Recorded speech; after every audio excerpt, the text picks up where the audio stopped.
Hello students, I'm Professor Sarita Tambe from St. Wilfred College of Arts, Commerce and Science, Panvel. So students, we are discussing the concept underwriting of shares. In my first lecture, I have explained what is meant by underwriting, what is meant by underwriting of shares, what is meant by underwriter, underwriting commission, and what are the different types of underwriting.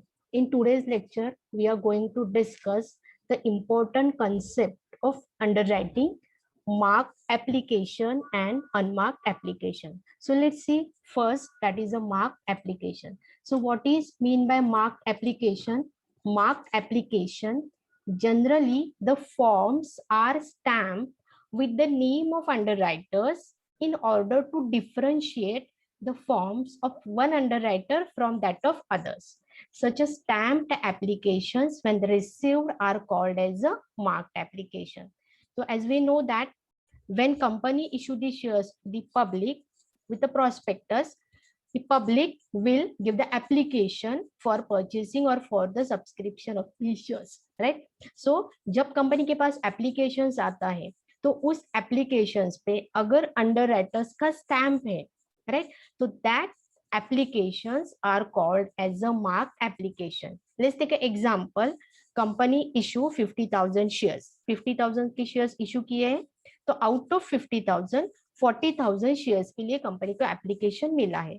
तो जो भी 40,000 applications आए हैं for subscription of shares, out of that 30,000 shares पे underwriter का mark है. अगर वो सिंगल अंडर राइटिंग है, एक ही अंडर राइटर ने अंडर रिटन किया है, तो वो जो 30,000 एप्लीकेशन है उनको हम क्या बोलेंगे? Mark application.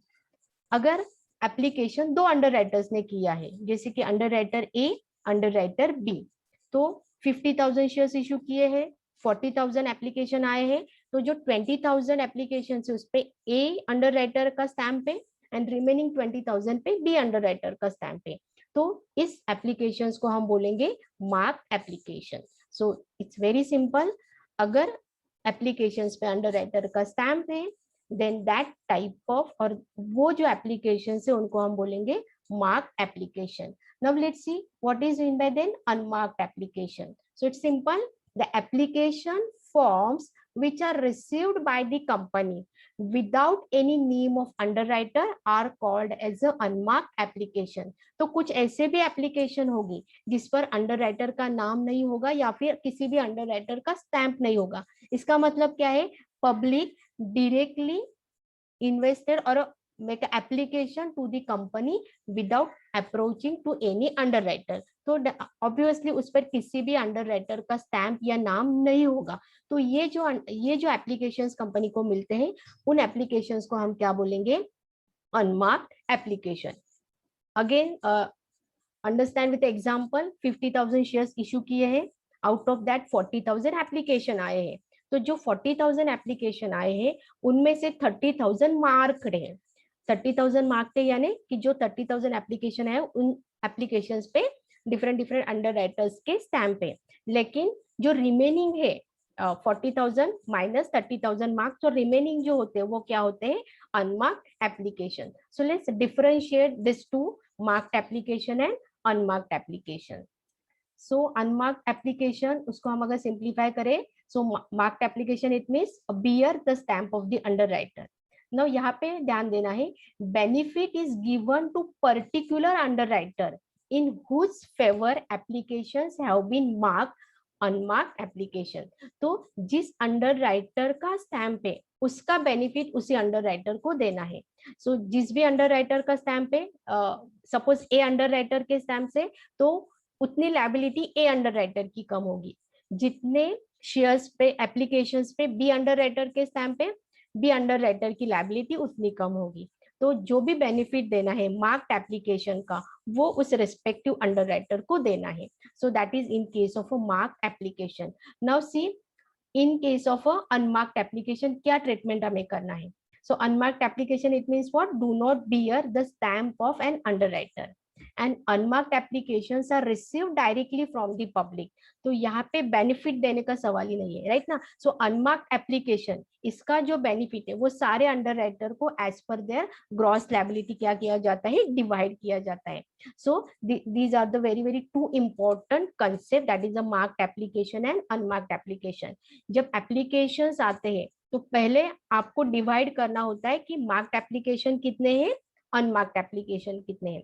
अगर वो ज्वाइंट अंडर राइटिंग है, suppose there are 5 underwriters, तो 5 अंडर राइटर्स के डिफरेंट डिफरेंट मार्क्ड एप्लीकेशन कितने हैं, देन जो रिमेनिंग अनमार्क्ड एप्लीकेशन है वो हमें डिवाइड करने होते हैं between the all remaining underwriters. So I hope you have understood what is meant by marked application and unmarked application. Now let's move.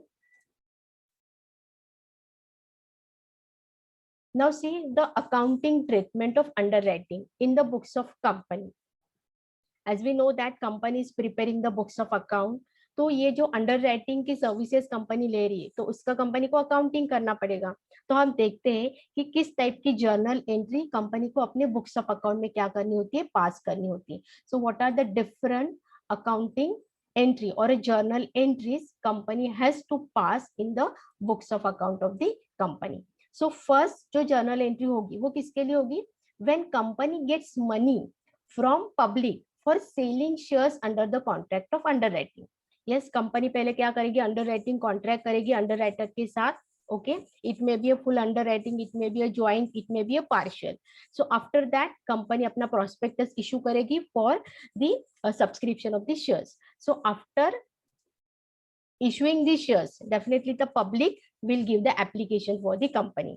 तो यहाँ पे when the company gets money from the public for selling the shares, so at that time what entry you will have to pass? So this entry is bank account debit to share capital account. So जितना भी amount share application amount received हुआ है वो amount हम किस account को debit करेंगे, bank account. As we know that the golden rule, bank account debit the receiver. So bank account will be debited when the application money received by the company and the credit is given to the share capital account. So simple journal entry you will have to pass, bank account debit to share capital account when the money received by the company from the public. Now let's see the second journal entry. Second journal entry आपको कब पास करनी है, when the underwriter takes the liability of unsold shares. तो यहाँ पे जो underwriter liability लेता है या एग्रीमेंट करता है, सो इन दैट टाइम आपको किस तरह से क्या करनी है, जर्नल एंट्री बनानी है। So the journal entry is underwriter account debit, who is the receiver of liability, the underwriters. तो underwriter A हो सकता है, underwriter B, जितने भी underwriters है वो सारे underwriter को आपको क्या देना है, डेबिट देना है। So underwriter account debit to share capital. So this is the second entry you will have to pass in the books of the company in case of the contract of underwriting. Now let's move toward the third journal entry, when underwriting commission will due. As we know that a compensation need to be paid by the company to the underwriter, and in the previous lecture we have seen how it will be calculated. If the company is going to issue shares, then company को 5% commission देना पड़ता है issue price पे to the underwriter, and first entry करनी पड़ती है the amount of due to the underwriting. So how the journal entry you will have to pass in case of the underwriting commission due.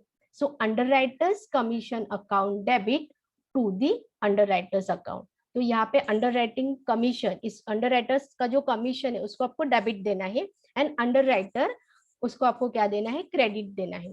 तो इन case of the underwriting commission due you will have to first pass the journal entry for the due amount, then you will have to pay the commission to the underwriter for the underwriting contract. So underwriters commission account debit to underwriters account. Now let's move the fourth journal entry, when underwriter deduct his commission and send the net amount of the takeover shares.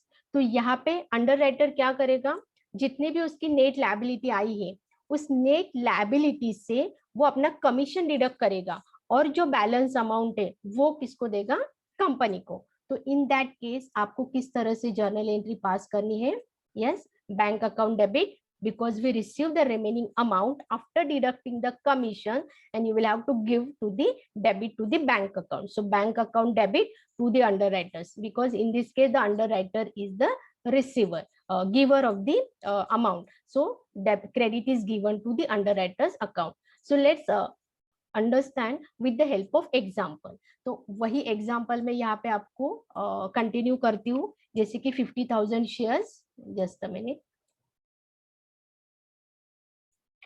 50,000 shares issue किए company ने, तो total amount कितना होगा 50 lakh, right. तो 50 लाख पे हम calculate करते हैं commission 5%. So 50 lakh multiply by 5 divided by 100. तो कमीशन कितना पे करना है 2,50,000. शेयर की प्राइस क्या है 100 रुपीज. तो यहाँ पे हम एज्यूम करते हैं कि जो नेट लायबिलिटी है, ओके, नेट लायबिलिटी जो अंडरराइटर की है, वो हम एज्यूम करते हैं कि वो है 5 लाख. मतलब 5 लाख देना है, 5 लाख के शेयर्स परचेज करने हैं. तो 5 लाख नेट लायबिलिटी है, राइट. तो उसमें से हमें माइनस क्या करना है अंडरराइटर कमीशन. तो जो रिमेनिंग अमाउंट है वो कितनी होगी 2,50,000, and that 2,50,000 will paid by underwriter to the issuing company after deducting the commission. So in this way you will have to make a journal entry. Now let's move toward the determination of liability of underwriter. तो आपको किस तरह से मतलब problem पूछे जाते हैं. तो the information is given to you, okay, and on the basis of that information you will have to calculate the liability of underwriter. So let's see. So first case हम देखेंगे पहले. Issue is fully underwritten without firm underwriting. तो एक case है, मतलब different cases है. That's why I have taught you the different types of underwriting. तो उस हिसाब से किस तरह से कैलकुलेट की जाएगी अंडरराइटर्स लायबिलिटी. तो फर्स्ट केस हम स्टडी करेंगे. First case is what, issue is fully underwritten without firm underwriting. मतलब फर्स्ट जो हमारा टाइप था फुल अंडरराइटिंग, तो ये सिचुएशन है जहाँ पे फर्म अंडरराइटिंग नहीं है. तो इन दैट केस आपको किस तरह से इलस्ट्रेशन सॉल्व करना है. तो देखो फर्स्ट क्या करना है आपको. If the whole of the issue has been underwritten by one person, he is responsible to subscribe all the securities which have not been subscribed by the public. Yes, okay. So अगर public ने नहीं purchase किया है और subscribe किया है, तो आपको क्या करना पड़ेगा, वो सारे शेयर्स परचेज करने पड़ेंगे. Now let's see the second condition. First, what you will have to calculate, determination of marked and unmarked application. जैसे मैंने अभी आपको पढ़ाया, first you will have to find out marked application कितना है, unmarked application कितना है. Then next step आपको करना है liability of underwriter. Now how you will have to calculate the liability of underwriter? Shares offered minus total application. Total application includes marked as well as unmarked application. So let's see with the example. Suppose if A Limited issue 5 lakh equity shares of ₹10 each at ₹15 each. The issue was fully underwritten by underwriter B. The company received application for ₹4 lakh equity shares, which includes marked application 3 lakh equity shares. Find the liability of underwriter B. तो ये problem आपको दिया है कि यहाँ पे company ने 5 लाख के शेयर्स इशू किए हैं और ये सारे शेयर्स बी अंडरराइटर ने अंडर रिटर्न किए हैं. Then after underwriting agreement company को कितना एप्लीकेशन मिला है, 4 लाख का एप्लीकेशन मिला है 4 लाख शेयर्स के लिए. Out of 4 lakh shares marked application कितने हैं, 3 लाख. तो यहाँ पे आप सिंप्लीफाई कर सकते हैं. 4 लाख अगर एप्लीकेशन है, 3 लाख मार्क्ड है, तो अनमार्क्ड कितने हो गए 1 लाख. सो लेट्स कैलकुलेट कि किस तरह से हम फाइंड आउट करेंगे liability of the underwriter. So first you will have to write gross liability. So what is the gross liability? It is a full underwritten. So 5 lakh total shares, that is the gross liability of underwriter B. उससे हमें minus करना है marked application. So marked application is given, that is 3 lakh. So after deducting marked application liability कितनी बची underwriter की 2 lakh. Then we will have to deduct the unmarked application. Unmarked application 1 lakh. How I have calculated unmarked application, total application minus marked application, 4 lakh minus 3 lakh 1 lakh. So 1 lakh is the unmarked application, so the net liability of the underwriter B is 1 lakh. तो यहाँ पे जो underwriter है वो कितने number of shares subscribe करेगा company से? 1 lakh shares. So in this way you will have to calculate the net liability of underwriter in case of full underwriting. The next case we will see in the next lecture. Thank you.